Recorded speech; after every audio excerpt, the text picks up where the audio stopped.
ابھی تو یہ مدد صرف غوث پاک جیلانی کی بھیجی ہوئی ہے، ابھی تو غوث آدم کی بھیجی ہوئی مدد ہے، مولا علی ابھی پیچھے ہیں، دو جہاں کے محبوب ابھی اس سے پیچھے ہیں، وہ تو ابھی پیچھے ہیں، پیچھے کھڑے ہیں کہ ضرورت پڑی تو ہم بھی تیار بیٹھے ہیں۔ او بھائی آج رواج ہو گیا، رواج، میں نے 2-4 دن پہلے بھی کہا تھا، لوگ کہتے ہیں نہیں کوئی نہیں ضرورت، سامنے سارا کچھ نظر آ رہا ہے۔ او خدا کے بندو یاد رکھو، نسبت ہے بڑی چیز، جانے تو دو میں، اگر کسی کو نسبت میسر آ گئی نا، نسبت، خالی دامن ہی مل گیا، تیرے ہاتھ میں کچھ ہے تو ہونی چاہیے نا، خالی دامن ہی تجھے کسی کا میسر آ گیا تو بچ گیا۔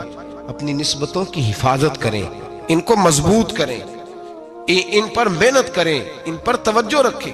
یہ نسبت جو ہوتی ہے نا، نسبت، یہ دیکھیں نا، ایک گتا ہے، عام کتاب کو لگا ہوا ہے تو جہاں مرضی رکھ دو، اس کی کوئی قدر نہیں، لیکن جو گتا قرآن مجید کو لگ گیا ہے اس کو بغیر وضو چھونا جائز ہے۔ ایک پٹھے پہ اینٹ بنی ہے جو باتھ روم میں لگ گئی، وہاں بغیر جوتے کے جایا نہیں جا سکتا، اور جو مسجد میں لگ گئی وہاں جوتے پہن کے جایا نہیں جا سکتا۔ یہ نسبت ہے بڑی چیز، اگر میسر آئے، نصیب ہو، اپنی نسبت کو مضبوط کر کے رکھا کریں، اس کی جولانی کا مظاہرہ کیا کریں، اس نسبت میں روز توانائی آنی چاہیے۔ میں آپ کو بڑی ذمہ داری کے ساتھ ایک بات بتاتا ہوں تجربے کی، ہمیں جتنا کسی نے آ کے کہا ہے نا نسبت کے خلاف، ہماری نسبت اس سے زیادہ مضبوط ہوئی ہے۔ ہمیں جتنا کسی نے آ کے کہا ہے نا جی آپ کو کیا ملا، آپ کو کیا ملا، تو ہم نے اتنا کہا یار جیسے جیسے تو کہتا جاتا ہے ہماری تو نسبت میں اضافہ ہوتا جاتا ہے، ہمارا تو مزاج بدلتا جاتا ہے، روز ایک نیا پردہ کھلتا ہے، روز ایک نیا رنگ واضح ہوتا ہے، روز ایک نئی توانائی۔ ابھی تھوڑے دن کی بات ہے، ایک مولانا شرف الدین صاحب ہے، مفتی صاحب، میرے حضرت صاحب کے مرید ہوئے، مفتی تھے، عالم آدمی تھے، سرکار تاج الشریعہ، ہمارے شیخ سے بیعت کی۔ اب ہمارے حضرت صاحب کا اس وقت حال وہی ہے، وَرَأَيْتَ النَّاسَ يَدْخُلُونَ فِي دِينِ اللَّهِ أَفْوَاجًا، اب فوجوں کی فوجیں لوگ آتے ہیں۔ ہم نے دیکھا ہے صرف خالی مرید ہونے والے بار سینکڑوں کی تعداد میں ہزاروں لوگ بیٹھے ہیں کہ صرف بیعت اتنا کہہ دے ہم نے قبول کیا۔ اس عالم میں، اور جہاں حضرت صاحب کا اعلان ہو جائے کہ تشریف لا رہے ہیں، وہاں لاکھوں کا مجمع جمع ہو جاتا ہے، اور ایک جھلک دیکھنے کو لوگ ترستے رہتے ہیں۔ یہ کیفیت ہم نے دیکھی، وہ دور گزر گیا، کبھی ایسا بھی ہوتا تھا، ایک میں ہوتا تھا، ایک تو ہوتا تھا، اور تیسری تنہائی ہوتی تھی۔ وہ دور بیت جاتا ہے، وہ لمحے کسی کسی کو نصیب آتے ہیں۔ حضرت کا وہ مولانا شرف الدین صاحب کہتے ہیں مرید ہوا، تو مرید ہوا مجمع میں، رسی حضرت پھینکتے ہیں یا چادر پھینکتے ہیں تو پکڑ کے مرید ہوا، تو ساتھ ساتھ اور چادریں باندھی تھی، لوگوں نے پکڑی ہوئی تھی۔ ایک مولانا، میں جب بیعت ہو کے آیا ان کو بتایا تو مجھے کہنے لگے یار تو ایسی جگہ مرید ہو گیا جو تیری بات بھی نہ سن سکیں، جن کو تو دکھڑا بھی نہ سنا سکے، جو مصروف ہی بڑے رہتے ہیں، کہاں مرید ہو گیا تو؟ ایسے پیر کا بیعت ہوتا جہاں تو جاتا، وہ تیرے پاس آتے، گفتگو ہوتی، بات چیت ہوتی۔ کہتے جب انہوں نے مجھے بہت زیادہ قائل کیا نا، بہت زیادہ، تو میں نے ارادہ کر لیا، میں نے کہا بات ٹھیک ہے، بیعت کہیں اور ہونا چاہیے تھا۔ کہتے میں عشاء کے بعد سویا تو حضرت صاحب مجھے خواب میں ملے، خواب میں، اور فرمانے لگے مولانا جب آپ مرید ہوئے تھے تو آپ اس جانب بیٹھے تھے، اس کونے میں آپ تھے، اتنے لوگ آپ سے پہلے تھے، اس حال میں آپ مرید ہوئے تھے، اور جہاں تک بات چیت کرنے کی بات ہے تو آپ نے جو دل میں سوچا تھا وہ میں نے آ کے آپ کو بتا دیا ہے، پھر بھی بڑی ضرورت ہو تو میرے صاحبزادے کا نمبر لے لیں اور فون کر لیا کریں، بات ہو جایا کرے گی۔ کہتے ہیں یہ ابھی بات ہو ہی رہی تھی کہ میرے دروازے پہ دستک ہوئی تو میری آنکھ کھل گئی، میری آنکھ کھلی تو میں پریشان ہوں کہ نمبر تو ملا نہیں۔ ایک انجینئر صاحب میرے محلے میں رہتے تھے، فرماتے ہیں وہ شام کو میرے پاس آئے اور کہنے لگے مولانا سنا ہے آپ حضرت مفتی اختر رضا صاحب سے مرید ہو گئے؟ میں نے کہا ہاں، تو کہنے لگے میں ان کے مدرسے میں کام کر کے آئے ہوں، میرے پاس ان کے بیٹے کا نمبر ہے، چاہیے آپ کو؟ نمبر ہے چاہیے؟ کہتے ہیں نمبر مجھے وہ شام کو گھر آ کے دے گئے۔ اب جب میں آستانہ نور پہ بریلی شریف ملنے کے لیے حاضر ہوا تو میرے دل میں خیال آیا، جب میں اندر گیا نا تو میرے دل میں خیال آیا حضور خواب جو آئی تھی، اتنی بھی جلدی کیا ہے، ذرا ٹھہر جائیے، آپ ملے جو تھے تو صاحب نمبر بھی دے ہی جاتے۔ میرے دل میں خیال آیا تو السلام علیکم کے بعد حضرت کہنے لگے مولانا مجھے تو جلدی کوئی نہیں تھی، آپ کے دروازے پہ دستک ہو گئی تھی، مجھے تو کوئی جلدی نہیں تھی، آپ کا دروازہ بجنے لگا تھا، مجھے تو جلدی کوئی نہیں تھی لوٹنے کی۔ ہر مشکل دی کنجی یارو ہاتھ مرداں دے آئی، اور مرد نظر کرے جس ویلے مشکل رہے نہ کائی. بس لوگوں یہ یاد رکھو اور اس پہ عمل کرو، اپنی نسبتوں کو مضبوط کریں. ہمارا تو جیسے دن کا اجالا چمکتا ہے نا، چمکتا ہے دل کا اجالا، جیسے نیا دن چڑھتا ہے ہمارے لیے تو ایک نئی روشنی لے کے آتا ہے. اپنے آپ کو بیدار رکھیں. سورج اگر باہر پورا نکل آئے نا تو جو آدمی آنکھیں زور سے بند کر لے اسے کوئی شے نظر نہیں آتی. پورا سورج نکلا ہوا بھی ہو، سورج اسے نظر آئے گا جس کی اپنی آنکھیں بھی کھلی ہوں گی. تو آنکھیں نہیں کھول رہے، تو آنکھیں نہیں کھول رہے، آنکھیں، یہ شکوہ آنکھیں نہ کھولنے کا ہے. آنکھیں نہیں کھول رہے تو سورج کیسے نظر آئے گا؟ بات ذرا سخت ہے پر چلو آپ میرے عزیز ہیں، کر جاتا ہوں. ملا رومی رحمت اللہ تعالی علیہ فرماتے، مجھ سے ایک شخص نے کہا کہ نبی پاک صلی اللہ تعالی علیہ وسلم اگر سراجم منیرہ ہے تو نظر کیوں نہیں آتے؟ تو میں نے کہا الو اگر آنکھیں بند کر لے تو اسے کوئی شے نظر نہیں آتی. آنکھیں بند کر لے تو اسے کوئی شے نظر، تو آنکھیں تو کھولنا، آنکھیں کھول. یہاں میں اپنے کمرے میں یوں پردہ آگے کر کے لائٹ بند کر کے باہر شور مچاؤں، سورج کوئی نہیں، سورج کوئی نہیں، تو مجھے حضرت ابو بکر صدیق رضی اللہ، ذرا زندگی دیکھو. کہتے ہیں جس دن کلمہ پڑا 40,000 دینار تھے، اور کلمہ پڑے ابھی مجھے چند مہینے گزرے تھے، سارے مصطفیٰ کے قدموں پہ قربان کر دیے. پھر مال کمایا، پھر 4,000 دینار تھے، 4,000. جس دن ہجرت کے لیے نکلا 4,000 تھے. انہیں بھی پتا تھا 2.5% دینا چاہیے. ان کی بھی بیٹیاں تھیں، جوان بھی تھی، چھوٹی بھی تھی، ان کے بھی بچے تھے، لیکن دین کو ضرورت ہے. میرے رسول پاک صلی اللہ علیہ وسلم کے دین کو حاجت ہے. تو فرماتے ہیں اشرفیاں تھی میرے گھر میں، پیسے تھے، درہم تھے، دینار تھے. میرے والد بوڑھے تھے، ان کو خیال تھا کہ ابو بکر ساری دولت نہ لے جائیں.